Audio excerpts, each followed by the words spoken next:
I'm training for a 3 to 4 minute climb, so all I should really be doing is, very short efforts, and they don't really pay too much attention to volume. And I think volume is really what underpins your ability to do all that. I think having confidence in your ability on the tougher parts of the course and just knowing that track really well is a big part of it. If you're a cyclist, it doesn't have to be super duper complex. You don't have to be in the gym for hours at a time. You can get a quality sort of session done with a small number of exercises, and especially if that's kind of tailored to what the athlete might potentially need. When you're doing those sessions, they don't feel very difficult. That they're by nature at a low intensity. They're very different to the effort that you do in a race. So it's logical to kind of sit there as an athlete and think, what is this doing to kind of help me go faster in a race? So there's a bit of a disconnect between those two.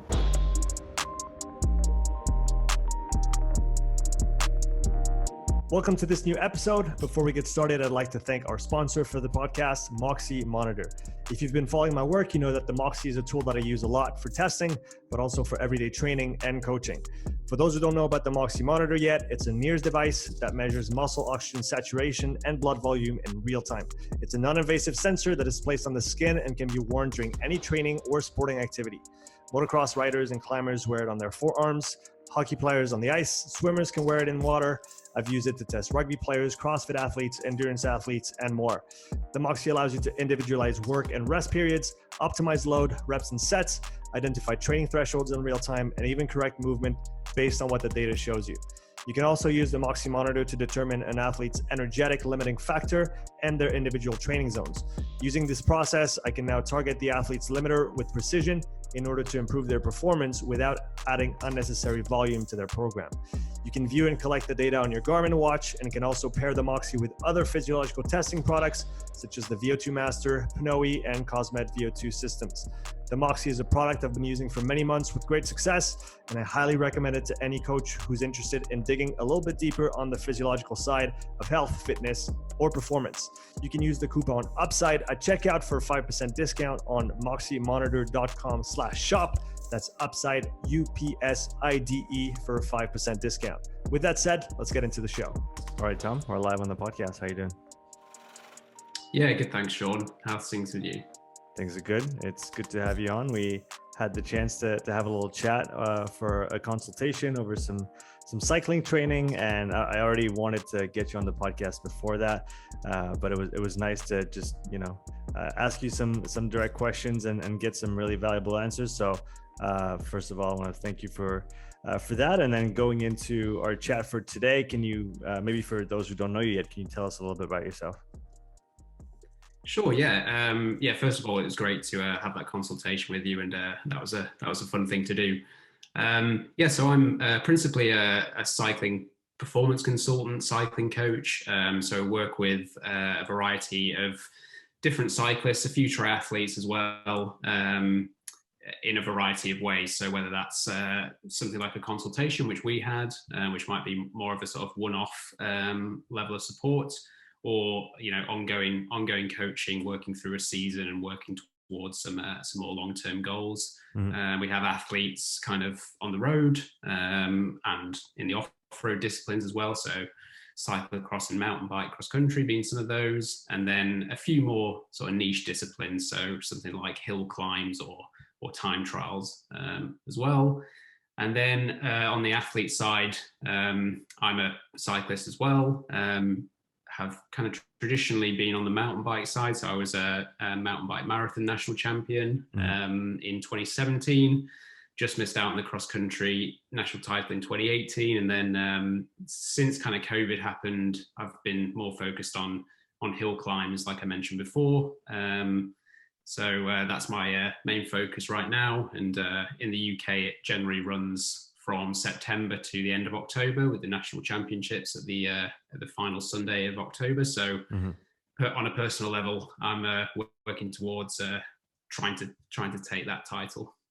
Can you tell us a little bit about how your training has shifted over time with the different disciplines that you've gone through, and what it looks now compared to what it looked like before, maybe when you were more focused on the marathon side? Yeah, so obviously, it's quite funny to be kind of competing in hill climbs now, which are sometimes, as low as 2 minutes, maybe up to 15 minutes, the longer ones. Mhm. And then the mountain bike marathon stuff, I think my finish time in that in 2017 was 5 hours, 15 minutes. So complete opposite ends of the scale. Yeah. So yeah, the training is obviously, there's a very big difference in the training. You do obviously a lot more time actually off road on the mountain bike, preparing for both the cross country and the marathon disciplines. But to be honest, the preparation for both is often quite similar. Far out from the event, so you're trying to build up a big foundation of work, put in a lot of miles so that you can, you're essentially working on your ability to tolerate a high workload and high Mhm. intensity kind of come closer to those events. So you Mhm. do a big bulk of work early on, and then it becomes more specific as you get closer. So the hill climb efforts are a lot of sort of Strava KOM chasing and sort of short maximal efforts, and then Mhm. on the mountain bike side, it might be kind of cross country racing or long rides on the mountain bike. So quite different when you get closer to the events.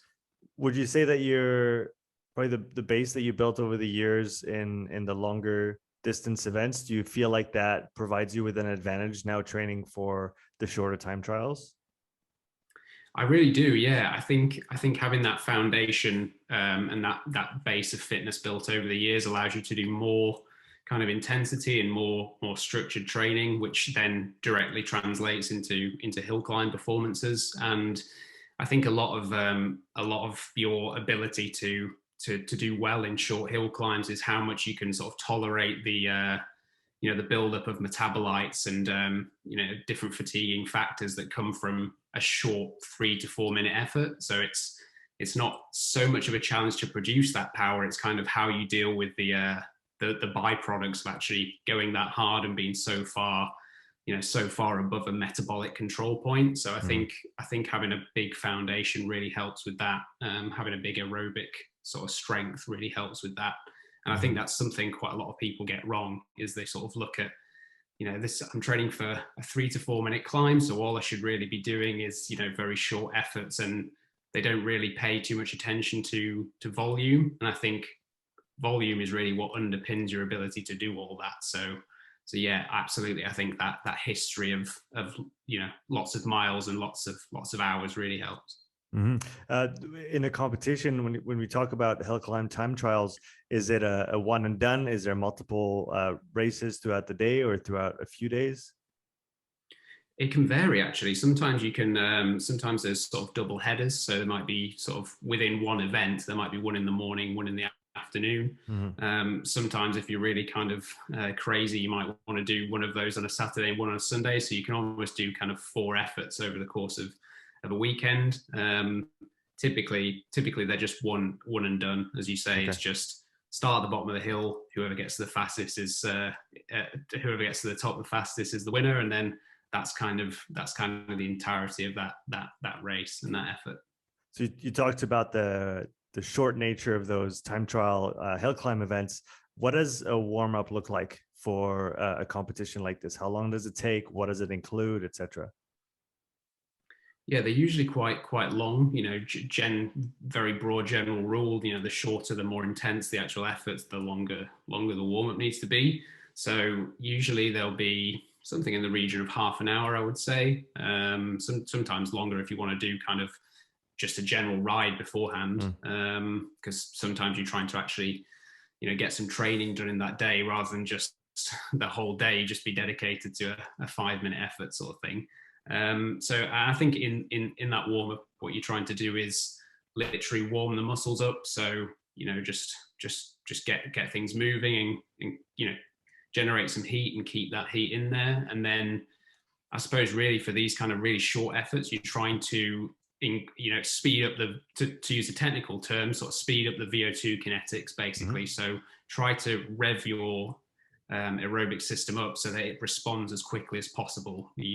When you start these efforts, you go really hard from the gun. Often basically from a standing start. So that huge kind of transition between no energy being spent virtually to a large amount over a couple of seconds. You want that aerobic system to be firing, and to be very quick to respond. So part of the job of the warm up is to try and actually get to fairly high levels of VO2 max, fairly high percentages, so that it turns on quickly in the actual event itself, and you minimize the kind of byproducts that come with some of the other energy systems that you're going to use in that type of event. Yeah, and I want to come back to that and talk a little bit more about VO2 kinetics as they pertain to, as a performance factor, how it influences the different disciplines. But before this, going back to your, I guess your career or your experience as a mountain biker, can you explain for those who maybe aren't familiar with that event, what are the main differences between mountain biking and then road cycling? Yeah, so mountain bike cross country races, they're a mass start event. So where on the road, obviously you all start once. Time trial, obviously a little bit different. You're off usually in 1 minute increments, so 1 minute slots or something like that. A road race will typically, start slow. There might be a breakaway, goes away quite quickly, but they generally start, within something like a neutralized start, or you build into the race. Whereas in a mountain bike cross country race, it's like a maximal sprint from the very start in a big pack of riders, and the pace doesn't drop too much basically throughout. So modern day cross country mountain bike racing is usually an hour 20, hour 30 sort of race time. So it's very intense, and you typically have fairly short punchy climbs and then technical downhill. So there's not a great amount of time to have full recovery. So you basically, if you're looking at it from a heart rate perspective, the heart rate shoots up at the start and it never really comes down much for an hour 20. So it's quite different to road racing in that sense, where there might be more sort of there might be more lulls in the action, and typically race results are kind of determined by short periods of attacks or something like that. Whereas mountain bike cross country is almost like a time trial that everyone does at the same time. It's as hard as you can go for the entire time, basically. So if we maybe put aside all the physiological parameters for a second, on race day for you, with all your experience, what are the main elements that are going to influence your ability to do well or even win one of those mountain bike cross country events? I think it's I think it's having confidence in the track. So knowing the course really well. So you kind of know your lines, and do you do a recon beforehand? Yeah, exactly. Usually you will ride the course kind of at least in the morning before maybe the race starts in the afternoon, or typically the day before.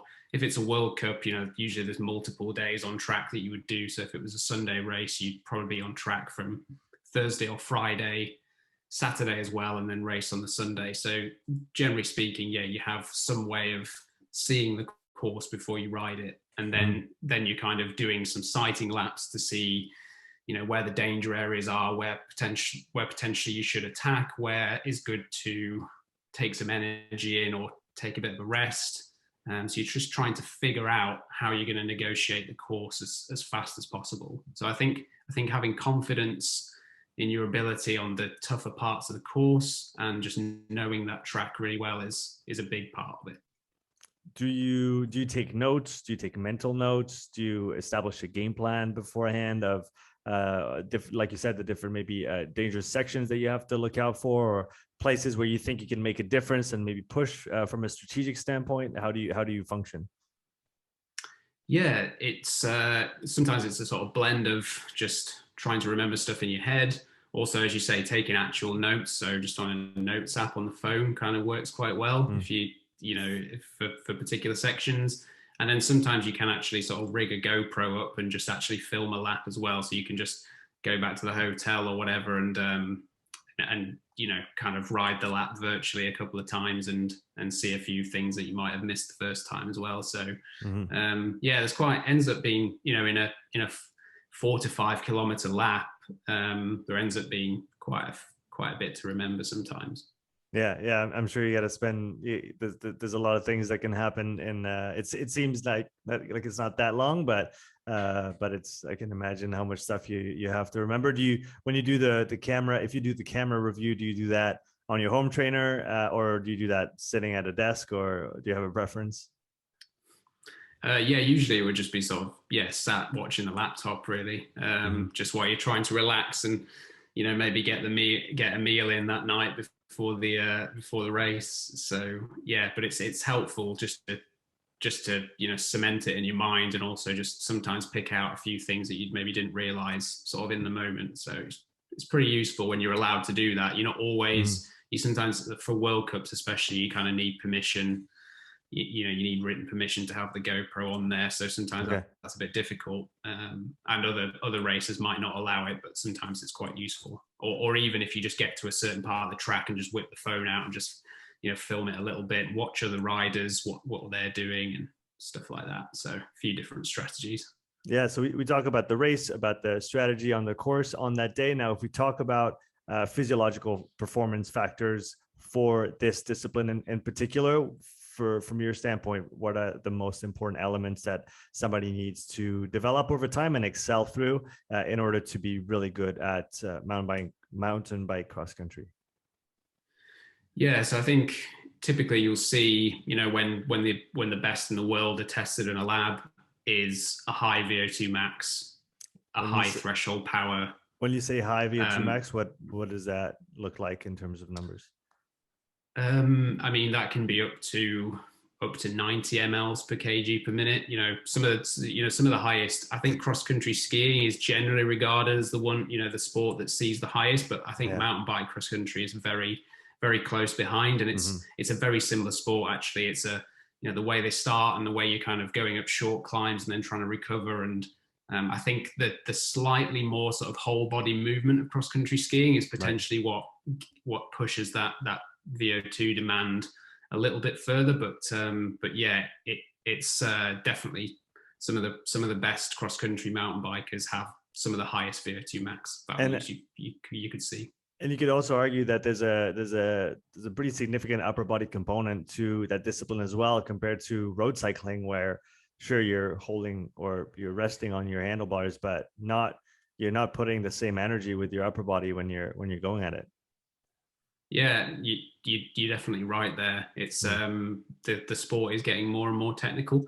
So there's more kind of emphasis placed, or there's more of a performance outcome determined by the descent and the technical nature. So you're definitely using your whole body, the Mm. entire time, picking the bike up over obstacles and throwing the bike from side to side. So you will often see that mountain bike cross country races are have a bit more muscle mass than typical Mm. road cyclists will, for that reason. And then so again, I think there's more of the body activated at all times than potentially on the road or some other disciplines that would contribute to having, meaning that a high VO2 max is advantageous. Mm-hmm. And so, sorry, I cut you off before. You said VO2 max. You talked about threshold power as well. Yeah, I think VO2 max, threshold power, and then how the two relate to each other. So Mm-hmm. fractional utilization of the VO2 max, essentially, you want that threshold power to be as high of a percentage of VO2 max as possible. There's also Do you have a reference in your mind as to what percentage you want to be looking for in order to, I guess, get the most out of your engine? I've heard a good analogy about VO2 max being it's the size of your engine, but then what you do with it depends on, like you said, how high you can, what power you can operate relative to that VO2 max value, and stay in that realm of let's call it metabolic homeostasis, if we want to say this. What's a number that you might be looking at when you're doing a test? You're looking at your VO2 max. What percentage do you want to be able to hold at that second threshold? Yeah, I would say probably in the region of 85 to 90% is what you would see from a really, really top level cross country racer, Mm-hmm. obviously, and that's accounting for the fact that VO2 max is really high as well. So you might have someone at a lower level that's got good fractional utilization, but that VO2 is kind of the ceiling, is a bit low, so it's acting as a bit of a ceiling. So yeah, I would say I think something in that region is what you would probably expect. Okay, and so we have VO2 max, we have fractional utilization. Are there any other physiological factors that you think are important for that discipline?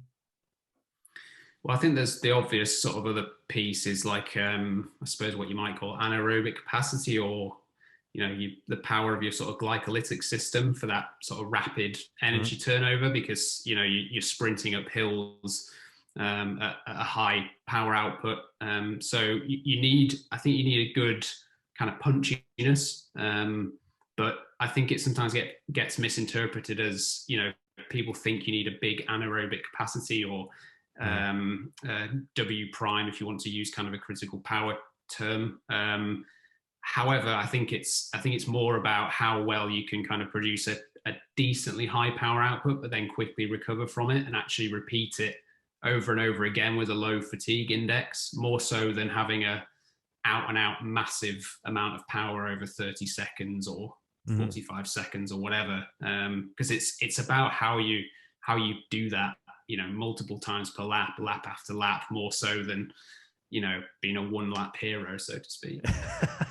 Definitely not good enough for an hour and a half race. So you talked about that, being powerful, being when you have to, but then being able to recover. I've heard the term, and I think it's fairly descriptive, the metabolic flexibility. You want to be able to go and hit some high power outputs, but then you want to be able to maybe come back to a lower intensity and then recover there so that you can do it again and again. So what role does if we talk about the first threshold, whether it's a lactate threshold or a ventilatory threshold, what role does that first threshold play in that recovery ability when you come back down from those high intensity efforts?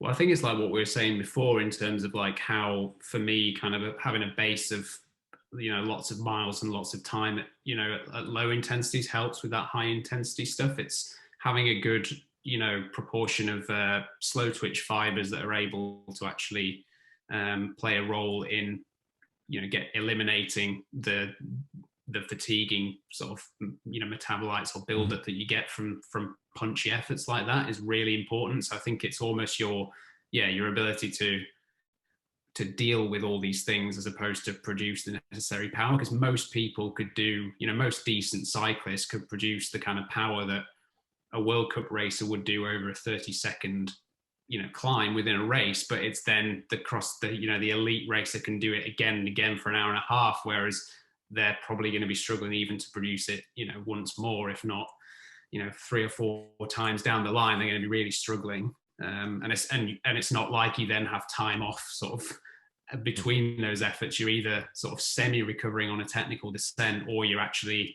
kind of maintaining speed on the flat. So even though the intensity might drop just below the threshold, it's still at a high level. So as I say, not really much time to recover.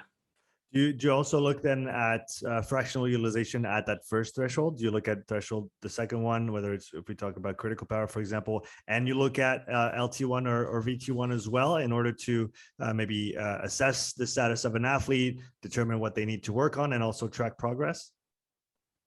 Yeah, that's something we tend to look at maybe further out in the sort of initial, preparation or earlier phase of the training cycle. That becomes quite a nice marker of progress in terms of building that base or that foundation, is where that, as you say, where that first threshold, whether it's measured by ventilation or lactate, or if you can sort of pinpoint it with SMO2 data from a NIRS device.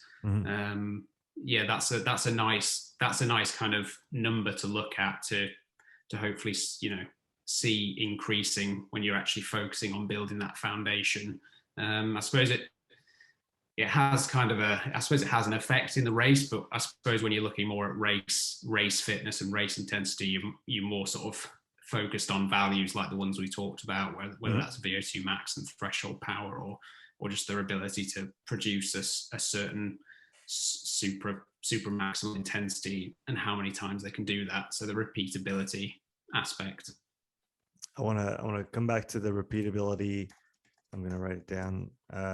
Repeatability of the efforts and how we can test for this. But for now, let's go back to hill climbs. Now that we've kind of gone over the mountain biking, so how do those two disciplines differ in terms of their performance factors from a physiological standpoint?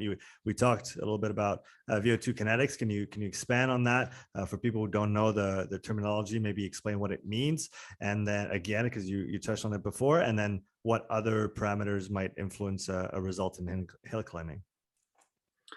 Yeah, so I suppose the main difference, just having talked about repeatability, is there isn't really a repeatability aspect there. It's more just how how much power can you put out in a very short space, in a very short duration, and how well can you pace that effort from bottom to top.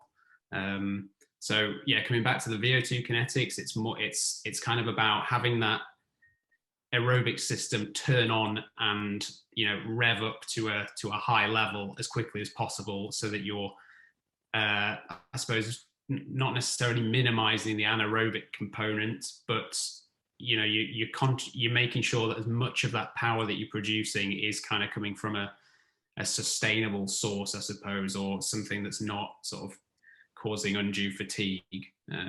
So if you can do the same power output, two efforts, same power output, it would be much better to have one of them be more aerobically driven, because in those final few minutes, which is usually where the race is won or lost, because most people can go hard for that first minute, you don't tend to feel it very much. It's that last kind of half or last portion where you either go really well or it all falls apart. So yeah, that's so pacing and having that, from a physiological perspective, having it kind of play out like that is really useful. Do you have a sense of what an elite VO2 kinetic profile might look like? How long does it take to get there for an elite rider, and then for maybe your average cyclist? What might be the difference between those two archetypes? I'm not 100% sure on that, actually. I haven't done kind of any of that, I suppose, research myself, and I sort of look at papers every now and again to try and understand that a little more. But I don't have any sort of raw data myself on that. I'd probably be getting things wrong if I tried to do it from memory. But it's out there, and you can clearly see the difference in the in the shape of the curve, and the time constant and stuff like that when you look at a endurance trained, elite endurance trained athlete versus someone whose aerobic system is maybe slightly more underdeveloped. Yeah, and for those who might be interested in more details on that, I remember a really good YouTube presentation from Andrew Jones that is still available to this day. I think if you type in VO2 kinetics and physiology and Andrew Jones on YouTube, you'll find it. So that's a good one to look at. It was definitely in running more than in cycling, but it's I guess the same overall rules apply. How much strength training do you do now compared to when you were mountain biking? Yeah, strength training plays a big role, I think, for if it works for the athlete. I think it plays a big role in both of those disciplines. From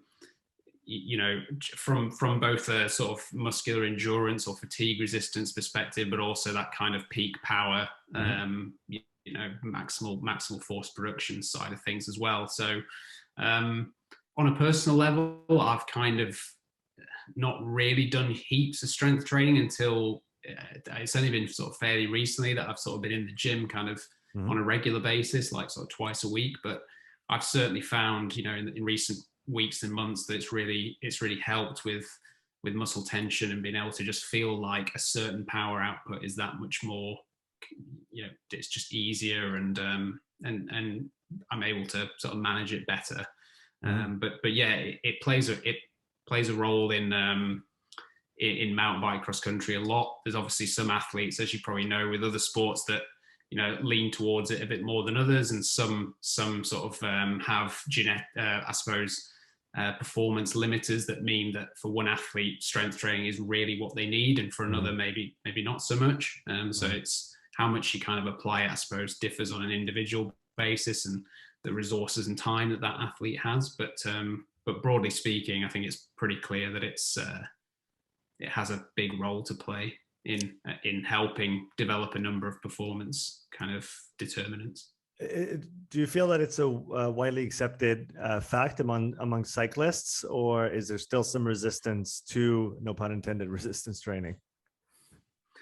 I think there's probably, I don't think it's, I would say sort of overall it's probably it's probably not kind of exploited as much as it could be by the cycling community. It's a very endurance based sport, and I think most cyclists just prefer to be on their bike rather than kind of in a gym or doing something like that. But I think the more the research comes out and the more that these elite athletes kind of through social media or whatever kind of document what they're doing, I think people start to realize more and more. And I think also what's helpful is people are realizing that it doesn't have to be, if you're a cyclist, it doesn't have to be super duper complex. You don't have to be in the gym for hours at a time. You can get a quality sort of session done with a small number of exercises, and especially if that's kind of tailored to what the athlete might potentially need individually. Transitioning to talking about intensity distribution in training. So you talked about, and let's talk about, let's make a comparison between mountain biking and the time trials that you're running now. What does your the initial part of the season, kind of that foundation block, what does that look like in terms of training volume for those two disciplines? And then we can advance through the season, and you can maybe detail the different elements that you bring in, that you pull out, or that you replace, and how you play with all those variables. Yeah, so as we kind of mentioned before, I think the intensity distribution, the training volume is not super different kind of when you first start kind of early in the training cycle. So you're generally trying to accumulate a high volume of training with, as you say, kind of an optimized intensity distribution. I suppose that will again differ on an individual basis based on what that athlete, strengths and limiters are, and how much time they have available to train, and what they've done in the past. And sorry to cut you off. Would you say that the more, I don't know if it's a valid heuristic, would you say that the more advanced someone is in their cycling career and development and performance, the more polarized the training distribution will become? Does that make sense? Yeah, it makes sense. It's a good question. I would say the reason I'm thinking in that direction would be that I guess those kind of threshold efforts, kind of middle of the road, fairly hard but not super hard efforts, they can bring, my understanding is that they can bring quite a bit of benefit to the average person who's maybe a beginner or an intermediate level athlete, and they can still draw a lot of good adaptations from those type of workouts. But then once you get to a higher level, you get to the point where those kind of sessions are going to have a high fatigue cost in relationship with the low return ratio. So that's kind of in the lines of what I was thinking, but I'd be interested to hear your perspective on that. Yeah, so I think I agree with you there. When you're working with a lower level athlete, the power outputs are lower, quite a lot lower in some cases. So actually moving closer to the threshold, more often has, I think, as you say, sometimes less of a fatigue kind of cost, and you can get a bit more done by just bumping things up a little bit. Whereas where you have an athlete with a very high threshold, and if you were to work out a generic percentage of that you would generally use for a long duration ride, that ends up being a lot of power to hold for 3, 4, 5 hours, and a huge kind of cost in terms of kilojoules burnt and stuff like that. So I think you're right. I think you do almost polarize more in that sense, or at least the low intensity kind of goes down further a little bit, I suppose, with a higher level athlete. Mm-hmm. And so in the beginning of the season, when we're doing all that volume at the lower intensities, what determines how much volume you're going to do there? Is it as simple as how can you recover from it, and how much time in the week do you have to dedicate to it, or are there other important factors to consider? yeah, I suppose it's determined by those kind of things. So yeah, your rate of recovery, how much can you handle and still feel fairly fresh and be able to do those kind of sessions week in week out. It's then obviously informed by whether that athlete sort of on a strength and limiters profile needs more of that or could benefit from doing something else. And it's also obviously what discipline and goals they're actually training for. What how does that inform what should be kind of done in the preparation phase or the earlier phases in the training cycle. So I suppose there's quite a few different factors that feed into that to determine what on an individual basis is going to work best for that athlete. But I think broadly speaking, a kind of, as you mentioned, polarized or pyramidal training sort of intensity distribution works well for quite a lot of endurance sports, cycling included, and quite a few of the disciplines within cycling. If you were to paint a typical week of training for maybe an intermediate cyclist in one of those kind of base phases, and then looking at an elite cyclist and how much time they might spend on different types of workouts in a week, what would it look like? Yeah, so I think for your sort of elite level cyclist, you're probably looking, someone who has cycling as either a full-time focus or is a very large part of their life, and they have quite a lot of time to recover between sessions. You may be looking at 20 to 25 hours, so quite a lot of time on the bike. Those longer rides, which might make up maybe 2 or 3 sessions in the week, might be 4 to 5 hours, if it's a fairly heavy week. And then you might look to maybe do some intensity either within one of those rides or maybe on another 1 or 2 kind of separate days. And then you would be trying to recover between those sessions, and you maybe then would have actual kind of dedicated recovery days, whether that's an easy spin on the bike or a gentle walk or a hike or something, or a complete sort of day off if mentally that works better for that athlete. And then I suppose contrasting that with someone that's more intermediate, it's probably going to be likely that they have more commitments other than just kind of riding their bike and sitting on the couch and recovering. So the training volume kind of needs to go down to a level where they can recover from it adequately and still maintain a good consistency. So the volume in the sessions the duration of the sessions might go down a little bit. Usually the longer duration sessions will be packed into a weekend where they have more time.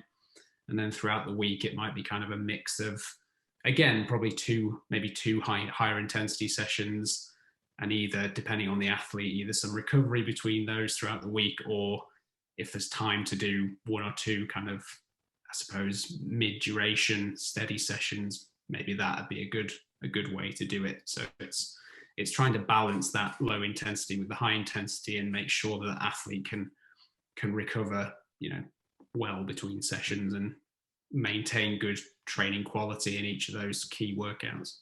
You talked about up to 25 hours for the elite cyclists in terms of a weekly training load. Why does it take so much time? You talked, I guess, as an add-on to that, you talked about probably at least 60-70% of that time spent at fairly low intensities. Why does it take so much time? Why do we need to spend so much time at those low intensities in that developmental phase? Well, I think, if you're talking about a sort of an elite cyclist, they obviously, as you know, with training, you have sort of diminishing returns. So the more you've done in the past, you need to do, proportionally a lot more to see even a small kind of improvement in performance for those that have been doing it for a long time and are very close to their sort of potential. So, sometimes that's just demanded, but also because it's a non, a low impact sport. It's not sort of running where you're beating the muscles up as much. You just have that option and that availability to do those kinds of hours without completely destroying yourself. So I think those that are really trying to push their performance as high as possible are just trying to make the most of that that time. And generally speaking, if you can recover from it, the more of that foundation building low intensity time you can do, generally speaking, that's going to work well for building a high tolerance and workload for some intensity or some racing that's coming down the line. So yeah, there's some cyclists that really push it out to that level. But if you're talking about doing 4 or 5 hours in your long rides, and there's 3 of those in the week, and then a few more, maybe 2 to 3 hour intense higher intensity rides, that can quite quickly add up to kind of 20 hours. Mm-hmm. So that's kind of, I suppose, how that all plays out. And how does that intensity distribution shift as you get closer to competition season? How might you adjust things? I guess we can maybe skip the middle part and get straight to the competitive season. What does training look like when you have a race the next weekend, or in 2 weeks' time, or in 3 weeks' time? Yeah, so I suppose when racing kind of comes into the picture, that's when you're kind of building in some recovery kind of immediately before the race, so that you've got a necessary level of freshness to be able to perform, and then you've kind of got the recovery kind of on the other side as well. So at a minimum, that can kind of take away 2 training days in a sort of 7 to 10 day period. So I think the volume goes down from that perspective, and because of the I suppose the strain of a race, but also the kind of stress that's coming from nerves and the travel that's sometimes associated with racing, and all this stuff that goes into competition obviously needs to be accounted for and recovered from as well. So I think just by kind of function, volume goes down a little bit, and I suppose the training sessions become a bit more specific as well to the demands of what you're actually preparing for. All the preparatory work has kind of been done, so it's more about then honing that sort of potential of fitness that you've got into stuff that you can actually translate into a race performance. So it changes in that way, I suppose. So it's almost like a gradual shift towards that. How much low intensity might you still do in a competition week like this? Like you said, you have 2 days that are kind of taken up by pre and post competition.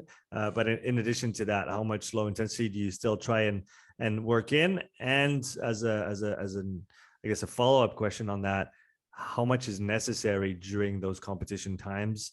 Is it necessary at all? I think if you have sort of a 2 to 3 week period where that's kind of a main competition phase of the season, where you've maybe got 3 races on 3 weekends, that is a kind of period where you've really just focused on racing and recovering, and you're not sort of worried about training as such. That's kind of something that's already been done. But I think looking at it more broadly, you always kind of want to be keeping on top of that aerobic foundation.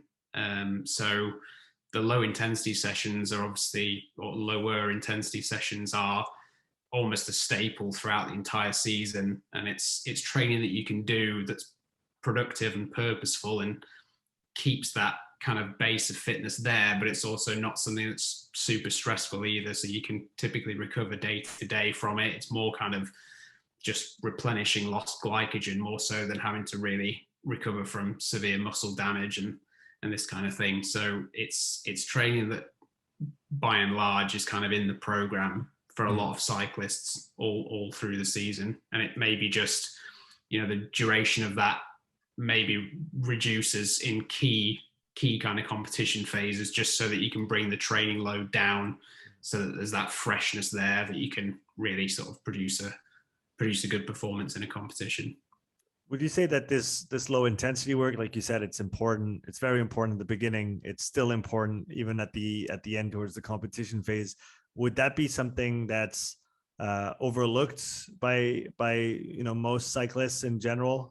If we were to maybe pinpoint what aspect is the most overlooked in cycling training, is it this that's neglected, or is it the intensity of such work that is maybe mismanaged? What would you say are the biggest overlooked components of cycling training, if we had to pick one broad reason?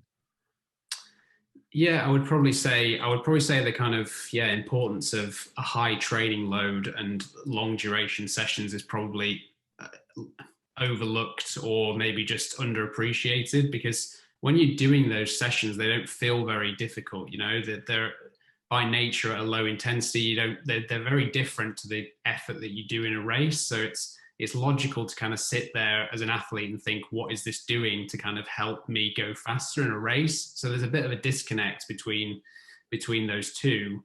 And also it's just the nature of most people's kind of lives just doesn't really allow the time for that kind of that training to really be a big part throughout the whole season. 3 hours for someone who's got a family and a full-time job, every other day is a lot of time to account for, and certainly to recover from as well. So type A people, athletes, they don't tend to struggle to do a lot of intensity. That's kind of what they're itching to do. And I think the job of a coach in a lot of cases is to hold people back from doing too much intensity, and work on maybe more, as I keep saying, that kind of foundational stuff. So I think it's probably a fair thing to say to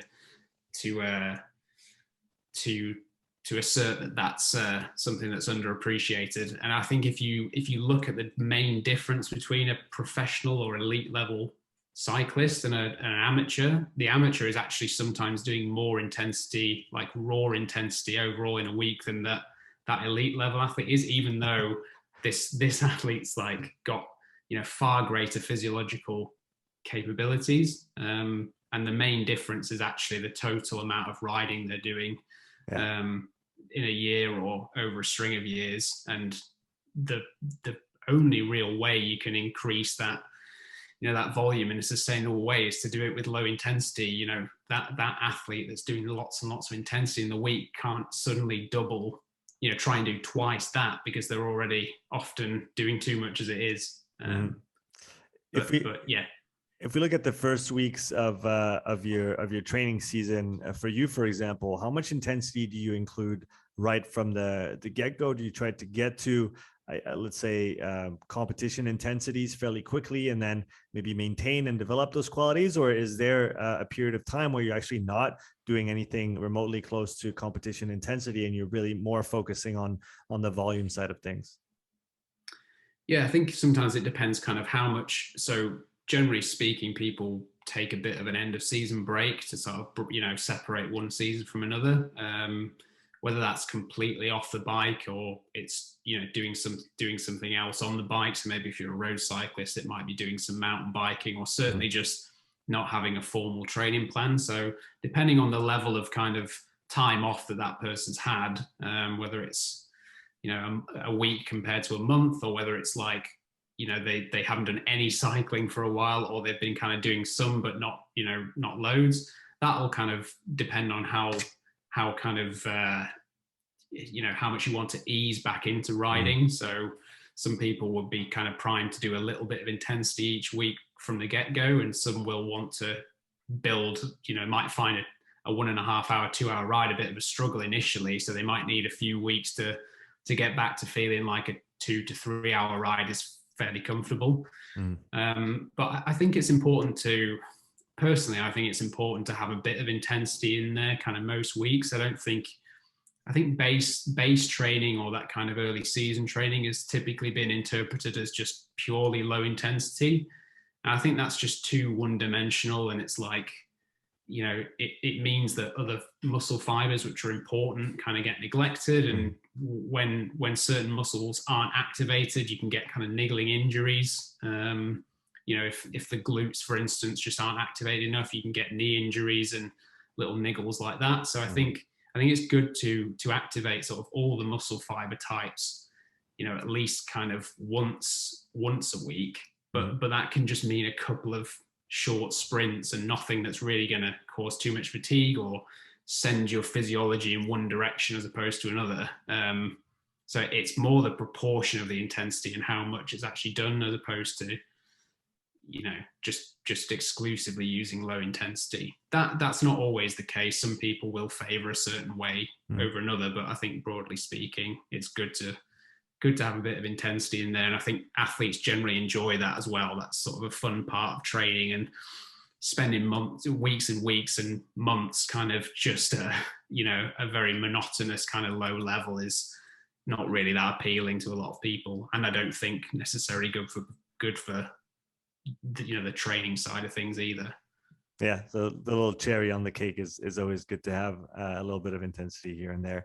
We've been talking about physiology from the start. I know you do a lot of physiological testing. So for maybe those who are not familiar with the idea of physiological testing, can you give us a broad introduction? What is it, and why is it important for people who want to perform, in this case, for cycling?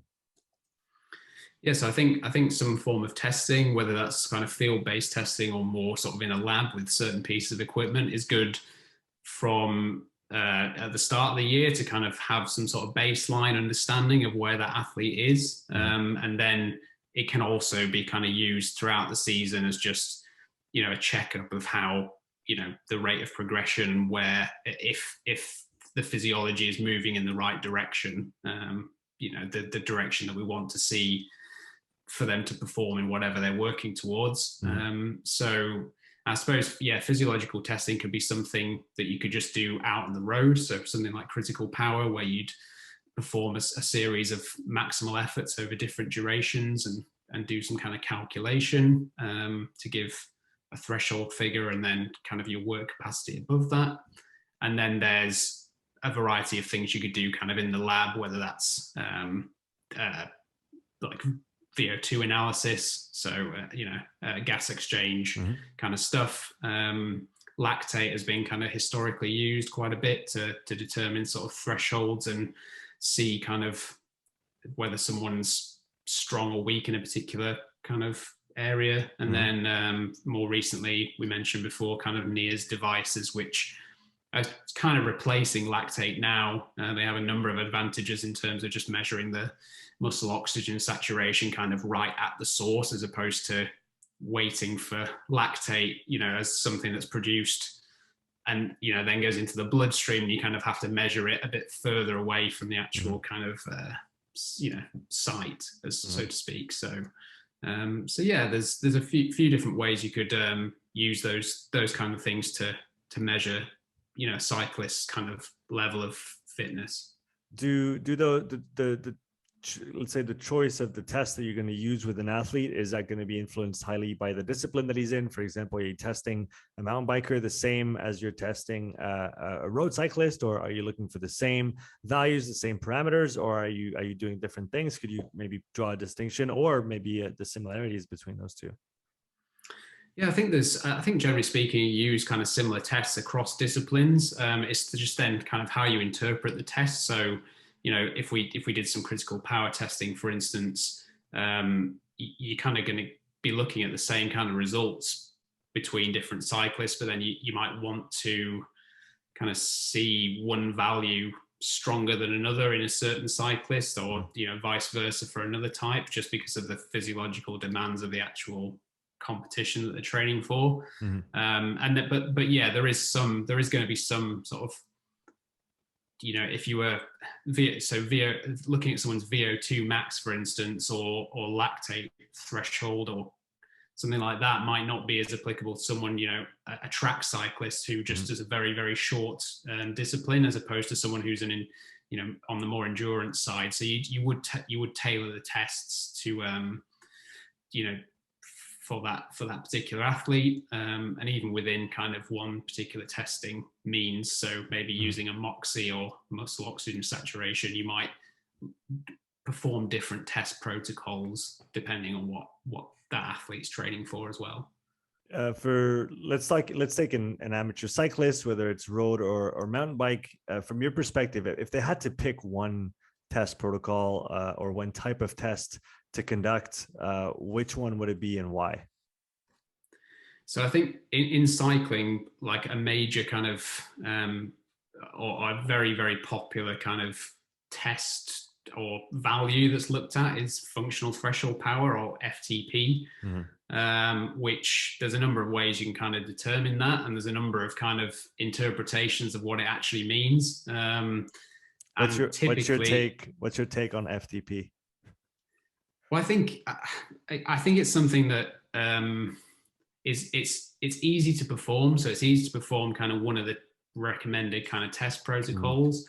So the most common one kind of being like a 20-minute maximal effort, and there's a percentage taken off of that to determine what you might be able to do for a longer period of time. Mm-hmm. It's kind of usually around an hour, but that's not a fixed duration. Mm-hmm. And that percentage is usually 5%, but you're talking about all these kind of population level broad things that actually on an individual basis quite often don't apply and can give someone results, and then they base their training off of them, these results that can be completely wrong for that person. So I would say critical power is a good sort of alternative to that, in that it has that kind of ease of being field based. So you don't have to be in a lab. You don't need any extra equipment other than your bike and a power meter, which most people will have.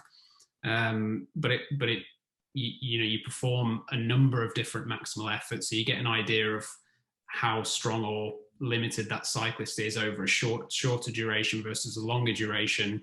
And it gives you those two values to look at. So kind of like a threshold critical power sort of metric, which is very similar to FTP, but then also something that guides you in terms of knowing how much the work capacity that athlete has above that as well, which is quite useful in and of itself. But then, and also just looking at how the two compare is very useful. So you get, I think, more data out of doing a similar sort of testing procedure, and the mathematical kind of calculations, I think, are a lot more robust in the critical power model than FTP. So that'd be kind of my thoughts on that, I suppose. I guess then you have to take into account, well, which one you decide as, or which one you want to be. I'll get it the third time around.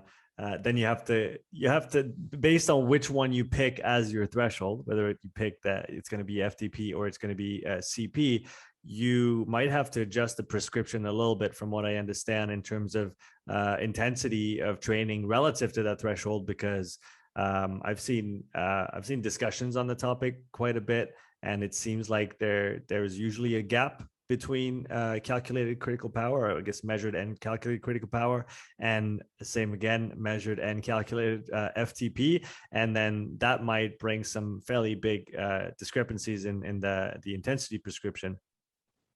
Yeah, that's true. I think usually it's somewhere in the region of 5% difference, with critical power being slightly higher. And usually something, again, very broadly speaking, that an athlete might be able to do for, say, 40 minutes, whereas FTP is often quite a little bit longer than that. But to be honest, when we work with athletes,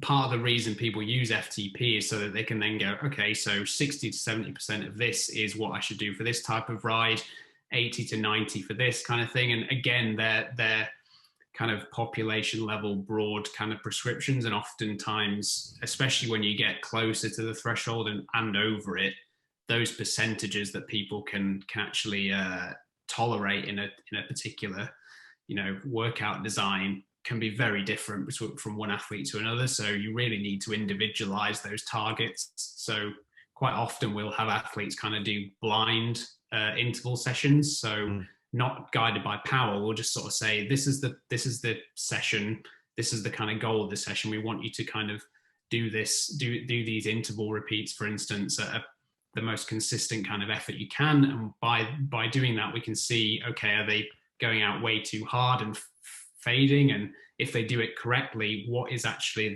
the power they can hold for this? And that might be within that kind of, percentage range that you would calculate based off something like FTP, but it might be completely different. So it's always just about individualizing to the athlete, and that 120% of FTP or something for a VO2 max session might be really easy for one athlete and just impossible for another. So so yeah, even just using it for that purpose of calculating training zones just isn't as easy as applying broad percentages and leaving it there. So yeah. So you talked about finding that threshold. We could call it maybe the second threshold. If we go to the first threshold, is that something that you try to quantify with your athletes as well? And if so, through which means? Yeah, so we'll sometimes look at that. If we have the availability to kind of get an athlete into a lab or have them use a certain piece of equipment, then that's a good thing to look at. And it's in that early stages of the training, it's a nice metric to kind of gauge progress against. You obviously don't hinge everything on that, but it's a nice kind of indication. So sometimes in the past, we've sometimes used lactate. So, that first kind of point where it rises above baseline can be a bit of an indication. You can also see it with sort of NIRS as well. So you can look at the trajectory of the SMO2 and sort of work out where things are starting to change. And as you've mentioned before, you can also sort of look at that stuff from a ventilatory perspective as well, or respiration and that kind of thing. Usually, I think the Moxy or a NIRS device is a good one to use because it's non-invasive. With lactate, you need to take sort of blood samples, and it can get a little bit messy. Whereas with a NIRS device, it's just shining the light into the muscle. It's really easy. And then also you can kind of get an idea of that as well from just how that athlete is actually performing in their long duration sessions. If they're feeling like they don't need as much food, or you can look at heart rate data for a bit of an indication as well, if that's starting to drop for a certain power output. So I suppose it's pulling together all of those data points to get a bit of an idea. But it is nice sometimes if you can get them actually using a particular device and looking under the hood, so to speak. That's quite nice to have that data as well. Yeah, I've looked at a few papers that were going through finding thresholds using NIRS or NIRS device like the Moxy, for example, and there doesn't, from what I've seen, there doesn't seem to be a strong consensus so far on what marker to look at, what inflection point means what.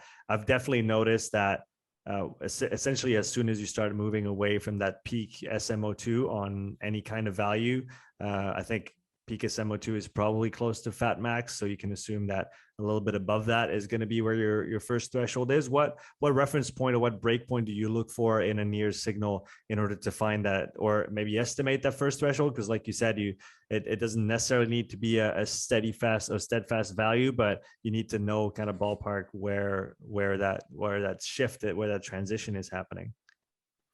Yeah. So I think from what we've kind of looked at, it's sort of looking at that trajectory. So you'll often kind of see some, things be quite steady up to that point. I think, looking for something like fat max is generally quite, it's not quite the same thing as you say, like another one of those other first thresholds, but broadly speaking, it's kind of the sort of thing you're looking for. So it's just, I suppose it differs from athlete to athlete as well, but it's kind of just looking at that trajectory of what's happening to the SMO2, and do we see more of a significant drop here before it plateaus again? But sometimes it's not that clear cut either, as I'm sure you sometimes see, Moxy data that you kind of scratch your head at a little bit. Sometimes, things are going up when you think they should be coming down, and all this kind of thing. So I think we definitely need to collect a bit more data on that, I think, to be really sure. But it's we usually interpret it with kind of other pieces of data as well, and kind of build a picture more so than relying on kind of one thing. So it's just a nice, useful thing to put on kind of in a lab environment, but also some people would use it on in daily training as well. So you build up more of a picture from that as well. Is that, and I think I completely agree with you on looking at multiple data points rather than just one to draw a conclusion. That's definitely important, and especially with the Moxy data. I think one thing I started realizing once I was lucky enough to get multiple units is that not every muscle group reacts the same at the same time, and so you might be looking for overall reactions, and if you only focus on one, then you might be misguided or misled in your conclusion. Talking about Moxy in the field, is that something you've had a chance to either play with yourself or use with your athletes, and if so, in what capacity? Yeah, it's the kind of, I suppose, using it in daily training is not something we've had too much sort of experience with just yet. I sometimes use it sort of myself to just try and determine some patterns and some sort of training intensities and that kind of thing, and also just to actually when you're doing interval training, if you're doing interval training that day, you're kind of looking at trying to desaturate as much as possible, and and use the device to work out when you're kind of, ready to go again, and when to stop the session and that kind of thing. That's really useful, I think, or I'm starting to sort of understand how it could be more useful the more I kind of use it. And it would be good to have some of our athletes, or some more of our athletes, actually using, Moxy on a regular basis to try and understand it from that perspective. We tend to use, the Moxy is just a nice device to run through something like a 515 or a 414 kind of test, just to work out, again, just to get some more data points on what an athlete's strengths and limiters might be, and where the biggest areas of opportunity to work with them on lie. And as I say, it's a bit easier and more accurate than lactate in a lot of cases. So it's a great device just to sort of have in the lab, kind of thing. When you look at those kind of limiting factors of performance, if we're now kind of going beyond just the basic intensity distribution and establishing your thresholds and your intensity domains and maybe your training zones properly, what are the biggest limiting factors that you see emerge from the cyclists that you test? And I guess you probably test a broad range of levels. So are there certain limitations that you see more in a certain population and other limitations in a different population? Yeah, I would say, I think broadly across the sort of cyclists we test, I suppose one of the most common limitations is, the inability to desaturate right down, and to use all of that oxygen that's there. Maybe that's just a reflection of kind of some of the athletes we work with and the disciplines that tend to be most common in terms of, on our athlete roster. But yeah, that's probably the main one, I would say. There are some that point to more of kind of a supply limitation. So I think that's kind of the case. I'm trying to think back to some of the testing I've done. But yeah, it's generally either a supply limitation or a utilization limitation. And then sometimes there is kind of an indication that athlete could benefit from some more kind of respiratory training. Which quite a lot of cyclists haven't really ever done. So maybe that's with something like a Power Breathe or a Spira Tiger, or something like that. It's obviously hard to really be completely sure whether that's a true limitation, but there does seem to be some indication when you kind of analyze the data that maybe they are limited to some extent getting the oxygen kind of into the lungs. Is that something, do you feel like respiratory training is one of these other untapped areas in endurance sports, or maybe in cycling more specifically? Maybe not on the same level as, the benefit that you get from a high volume of low intensity training, like we were saying before, but in my opinion, it's one parameter of training. It's one very important system that we're playing with, because it ties into all the other ones, the metabolic, the cardiovascular, in the brain as well. Do you think there's still a lot of advances to be done on that side of things? I know from memory, the Swiss mountain bike team has been using the Spira Tiger for years now. Is that maybe popular in certain circles and not in others? What's your take on respiratory training for cycling? Yeah, I think so. I think it's probably something that's really sort of untapped. Probably from the fact that most people just don't realize it's something you can really train, in isolation. And then I suppose if you are looking more towards like a Spira Tiger device, the cost is a little bit prohibitive. So yeah, I think it's probably something that teams like the French mountain bike team and the Swiss mountain bike team kind of have got onto very early. And you're right, they have been using it for a long time. And correlation doesn't equal causation, but it does seem like it's had a big impact on their their performances. They are the dominant kind of teams just in that dominant countries within that sport. And I'm sure it's probably the case potentially in Norway and those countries in cross country skiing and other sports. I'm sure there's some kind of relationship between training the respiratory system and high performance. So yeah, I think I'm sure it's something that a lot of cyclists could benefit from doing if they had a more of a formal program around that.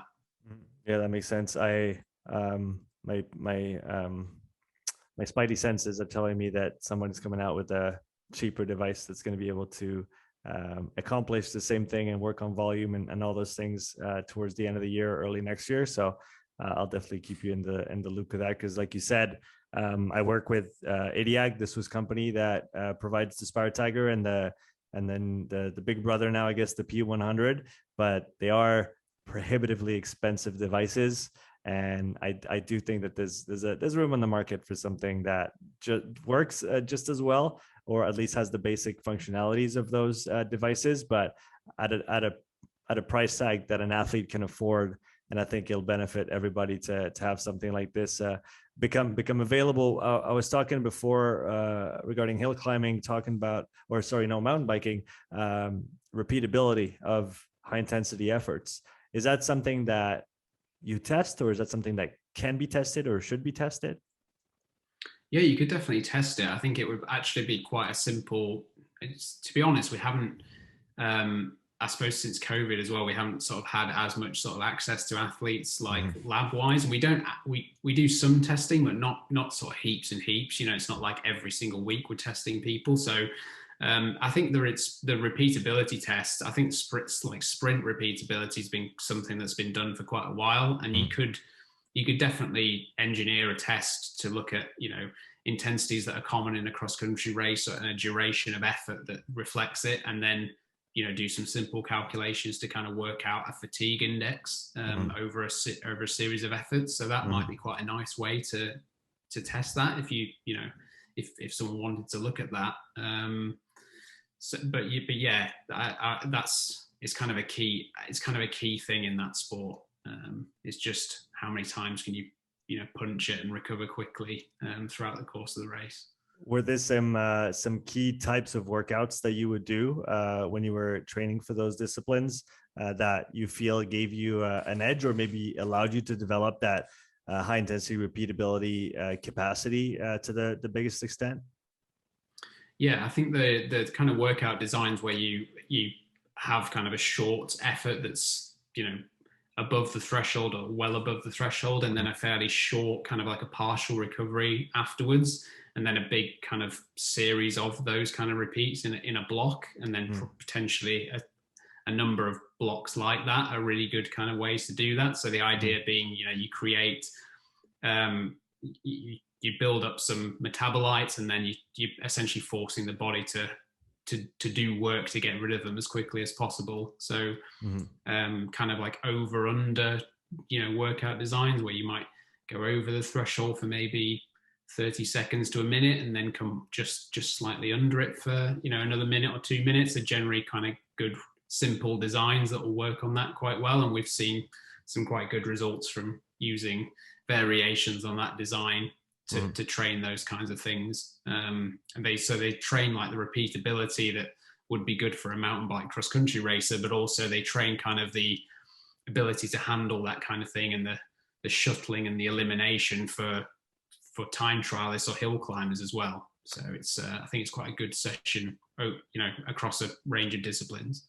Would those be the type of what comes to mind when you mentioned this is like a 30-15 type of format repeated a number of times, and then, like you said, maybe multiple blocks of that? That's also, I guess, will also have a positive effect on your VO2 max, and given that you're going to be able to spend quite a bit of time above 90 or 95%, depending on how you organize it. Is that another quality that you can develop with those type of sessions?